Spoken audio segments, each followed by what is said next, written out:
40 years of marriage usually earns you a lifetime of memories and a shared legacy, but for Martha, it ended with a single, cold signature on a legal document she never saw coming. She stood on the pavement with nothing but a suitcase and a rusted brass key she had found hidden in the lining of Arthur's old coat. He was gone, the bank had taken the house, and her children were strangers who wouldn't answer her calls. But that key didn't belong to any lock she knew. It whispered of a secret Arthur had kept for 4 decades, a house that didn't exist on any map. What she found at the end of that road wasn't just wood and stone, it was a truth that would rewrite every year of her life. The morning air felt unusually heavy as Martha sat at the small kitchen table, staring at the steam rising from her tea. For 4 decades, this house had been her world. She knew every creak in the floorboards and every stain on the wallpaper. Beside her, Arthur's chair was empty, a void that seemed to grow larger with every passing second. He had been a man of few words, a provider who kept the gears of their lives turning with a quiet, almost mechanical precision. Martha had never questioned him. In their generation, you didn't ask to see the bank statements or the deeds if the light stayed on and the fridge stayed full. But now, 3 weeks after his sudden heart attack, the silence of the house was being replaced by the sharp, rhythmic ticking of a clock she couldn't stop. The doorbell rang, a sound so jarring it made her hand shake. When she opened it, she didn't find a grieving friend or a neighbor with a casserole. She found a man in a sharp suit holding a briefcase. He was polite, but his eyes were as cold as the morning frost.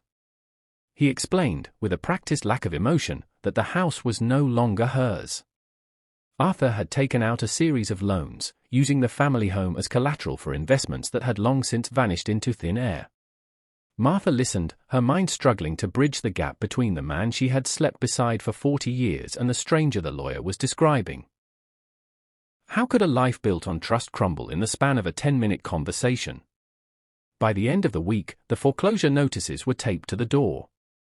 Martha's children, Sarah and David, had their own lives, their own debts, and their own excuses. They spoke to her in hushed, pitying tones over the phone, offering apologies but no spare rooms. They were shocked, yes, but they were also busy. Martha realized, with a clarity that stung more than the cold, that she was truly on her own. She began to pack, sorting through 40 years of existence. She threw away chip plates and donated old coats, but it was while she was checking the pockets of Arthur's heavy wool overcoat that she felt it. A small, hard lump sewn into the silk lining near the hem. She used a pair of sewing scissors to snip the threads. Out tumbled a brass key, heavy and ornate, attached to a faded wooden tag with a set of coordinates and a name, the Bluebell Sanctuary. It wasn't an address she recognized. It wasn't the name of any property they had ever discussed. She sat on the edge of the bed, the key cold in her palm. While the banks were stripping her of her dignity and her roof, this key felt like a message from the grave. Was it a final insult, or a lifeline? She spent her last few dollars on a bus ticket to the rural county listed on the tag, carrying only a single suitcase and a heart heavy with the weight of a marriage that now felt like a beautifully decorated lie. As the bus moved away from the city, Martha watched the familiar skyline disappear. She felt like a ghost haunting her own life. The passengers around her were young, scrolling through their phones, oblivious to the woman beside them who had just lost everything. She clutched her purse, feeling the outline of the key through the leather. She didn't know where she was going, only that she couldn't stay where she wasn't wanted. The coordinates led to a coastal region 300 miles away, a place Arthur had never mentioned visiting. As the landscape shifted from grey concrete to rolling green hills and eventually to the jagged edges of the sea, Martha wondered if she had ever really known the man she had called husband. The bus dropped Martha off at a dusty crossroads where the salt from the ocean hung thick in the air. Following the direction she had scribbled down, she began to walk. Her joints ached, and the suitcase felt like it was filled with lead, but a strange, stubborn energy kept her moving. She passed small cottages with well-tended gardens and weathered fences, but as she moved further down a narrow, winding track, the houses grew sparse. The path became overgrown with wildflowers and thickets of brambles. Finally, behind a dense curtain of weeping willows, she saw it. It wasn't a mansion or a grand estate, but a modest, two-story cottage made of pale stone, perched on a cliff overlooking the Atlantic. The garden was a wild tangle of bluebells and lavender, swaying in the breeze. Martha stood at the gate, her breath catching in her throat. The house looked like something out of a dream, or perhaps a memory she had forgotten to have. She reached into her bag and pulled out the brass key. As she stepped onto the porch, the wood groaned under her feet, a welcoming sound that felt different from the dying creaks of her old home. She pushed the key into the lock. It turned with a smooth, satisfying click, as if the house had been waiting for her. Inside, the air was still and smelled of cedar and old paper. Dust motes danced in the shafts of sunlight piercing through the shutters. Martha walked through the rooms, her footsteps echoing. The furniture was simple but high quality, covered in white sheets. In the kitchen, she found a set of copper pots hanging from a rack, polished and gleaming. But it was the living room that stopped her in her tracks. Above the fireplace hung a portrait. It wasn't of her. It was a painting of a woman she didn't recognize, sitting in this very room, looking out at the sea with a peaceful expression. The woman had Arthur's eyes. Panic flared in Martha's chest. Had Arthur lived a double life? Was this the home of a secret family, a hidden lover? She began to pull the sheets off the furniture, her movements frantic. She opened drawers and cabinets, looking for letters, photographs, anything that would explain why her husband had poured his wealth into this secret sanctuary while their own home was being swallowed by debt. In a roll-top desk in the corner, she found a thick leather-bound journal. The handwriting inside was unmistakably Arthur's, but the tone was nothing like the man she knew. The entries dated back 30 years. They spoke of a sister, Elena, whom Martha had never been told about. Arthur wrote of her with a mix of fierce protection and deep sorrow. It appeared that Elena had suffered from a condition that made it difficult for her to live in the city, a sensitivity to noise and light that bordered on the agonizing. Arthur had built this house for her, a sanctuary where she could live in peace, away from the world that judged her. He had funded her care, her food, and her medicine in total secrecy. Martha read on, her eyes blurring with tears. Elena had passed away 5 years ago, but Arthur had continued to maintain the house, coming here in secret to sit in the silence and remember the sister he had hidden away to protect his family's reputation in a time when such things were whispered about with shame. Martha sank into a chair, the journal heavy in her lap. The betrayal she felt was shifting into something more complex. Arthur hadn't spent their money on gambling or greed, he had spent it on a ghost. He had carried the weight of this secret alone, perhaps thinking that Martha wouldn't understand, or perhaps too ashamed of his own family's history to share it. But in doing so, he had left Martha in the dark, and now, he had left her with a house she didn't know how to own. She looked around the room, feeling the presence of the woman in the portrait. She wasn't an interloper here, she was the only one left to hold the pieces of a fractured story. The realization that she was sitting in a house built on secrets didn't sit well with Martha. By the second day, the initial relief of having a roof over her head was replaced by a simmering anger. Why hadn't he told her? They had shared a bed for 40 years, shared meals, shared the joys and sorrows of raising children, yet he had kept an entire person, an entire life, hidden from her. She felt like a secondary character in her own marriage. She spent the morning wandering the cliffs, the wind whipping her hair, shouting her frustrations at the waves. She was 70 years old, and she was starting over in a dead woman's sanctuary. Her anger was interrupted by a knock at the door. It was an elderly man dressed in overalls, carrying a crate of fresh vegetables. He looked surprised to see her. He introduced himself as Silas, the local caretaker who had been looked after the grounds for decades. He told her that Mr. Arthur had paid him in advance for 10 years of maintenance just before he passed away. Silas spoke of Arthur with great respect, describing him as a man of immense loyalty who visited once a month to sit by the sea. Silas also spoke of Elena, describing her as a gentle soul who loved the bluebells. He always said this house was for the person who needed it most, Silas said, his voice gruff but kind.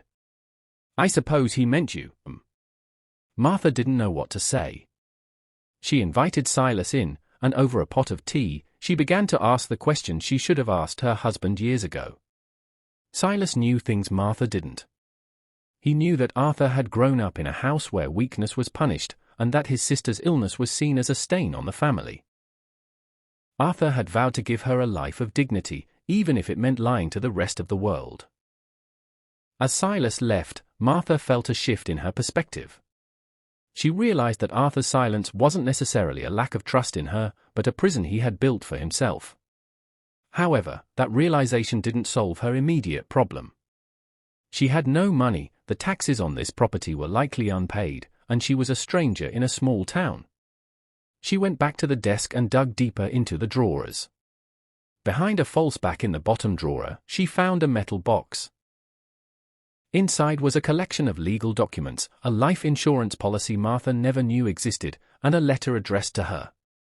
The letter was dated only a month before Arthur died. In it, he confessed everything. He explained that he had used their primary home to fund Elena's care and the purchase of the cliffside cottage because his own father had cut him out of the inheritance for refusing to send Elena to an institution. He wrote that he was terrified Martha would leave him if she knew the truth about his family's past. "I have left you this house, Martha," the letter read. "It is unencumbered by debt. I have placed enough in a private account in your name to ensure you never have to ask our children for a penny. Please, forgive a man who didn't know how to be honest about his heart." Martha cried then, truly cried, for the first time since the funeral. She cried for the man who was too afraid to be vulnerable, for the sister who lived in shadows, and for the 40 years they could have spent building this sanctuary together. But the tears were also a release. She wasn't a victim anymore. She had a choice. She could sell this place and try to crawl back to the city, or she could claim this hidden life as her own. She looked at the life insurance policy and the bank details. Arthur had provided for her, but in the most convoluted, painful way possible. She stood up, wiped her eyes, and walked to the window. The sun was setting over the ocean, painting the sky in shades of violet and gold. This was her house now. The weeks that followed were a whirlwind of activity. Martha discovered that being left with nothing had been a temporary state of mind. With the help of a local lawyer recommended by Silas, she secured her claim to the cliffside house and the funds Arthur had tucked away. The children, Sarah and David, eventually tracked her down. They arrived at the cottage one afternoon, their expensive cars looking out of place on the narrow dirt track. They were full of questions and hidden agendas, their eyes roaming over the valuable coastal property with a greed they tried to mask as concern. "Mom, you can't live here alone," Sarah said, picking at a loose thread on her designer coat. "It's too isolated. We should sell this place and find you a nice assisted living facility near us. Think of the money this land is worth." David nodded in agreement, already talking about developers and market values. Martha sat across from them, her posture straighter than it had been in years. She looked at her children, really looked at them, and saw the same cold calculation that had driven her husband to hide his life away. They weren't there for her, they were there for the windfall. "No," Martha said, her voice quiet but firm. "I am not selling. This house was a gift of penance from your father, and it is the only place where I have ever felt like I am standing on my own 2 feet." The confrontation was sharp. Her children argued, they pleaded, and eventually, they shouted. They accused her of being selfish, of keeping an inheritance from them. Martha didn't flinch. She realized that she had spent 40 years being what everyone else needed her to be: a quiet wife, a doting mother, a background character. That version of Martha had died with the old house in the city. She told them to leave. It was the hardest thing she had ever done, watching her own flesh and blood drive away in a cloud of dust and resentment. But as the sound of their engines faded, a profound sense of peace washed over her. She went back inside and continued the work she had started. She was turning the cottage into a real home. She painted the walls a bright, airy cream, she planted new flowers among the bluebells, and she turned Elena's old room into an art studio. She had discovered a box of Elena's sketches in the attic, beautiful, intricate drawings of the sea, and she felt a duty to honor the woman who had lived here before her. Martha began to engage with the local community. She joined a gardening club and started hosting small tea gatherings for the neighbors. People who had known Silas and remembered the quiet lady who used to live in the cottage welcomed Martha with open arms. She was no longer just Arthur's widow, she was Martha of the Bluebell Sanctuary. She learned how to fix a leaky tap, how to chop wood for the fireplace, and how to navigate the coastal storms that rattled the windows. Every task she mastered was a victory, a brick in the foundation of her new independence. She also began to write. She used Arthur's journal as a starting point, filling the empty pages with her own thoughts and experiences. She wrote about the betrayal, the discovery, and the slow process of forgiveness. She realized that while Arthur's secrets had caused her pain, they had also given her the ultimate opportunity to reinvent herself. She was no longer defined by a marriage or a mortgage. She was a woman who had survived the worst and come out the other side with her soul intact. The house no one knew existed had become the place where she finally truly existed. One evening, as she sat on the porch watching the tide come in, she thought about the concept of nothing. She had thought she was left with nothing, but she realized that nothing is often the space required for something new to grow. The bank had taken the house, but they couldn't take her resilience. Her children had turned their backs, but they had also freed her from the burden of their expectations. She looked at the brass key, now polished and hanging on a hook by the door. It wasn't just a key to a house anymore, it was the key to herself. As the first anniversary of Arthur's death approached, Martha felt a strange sense of gratitude.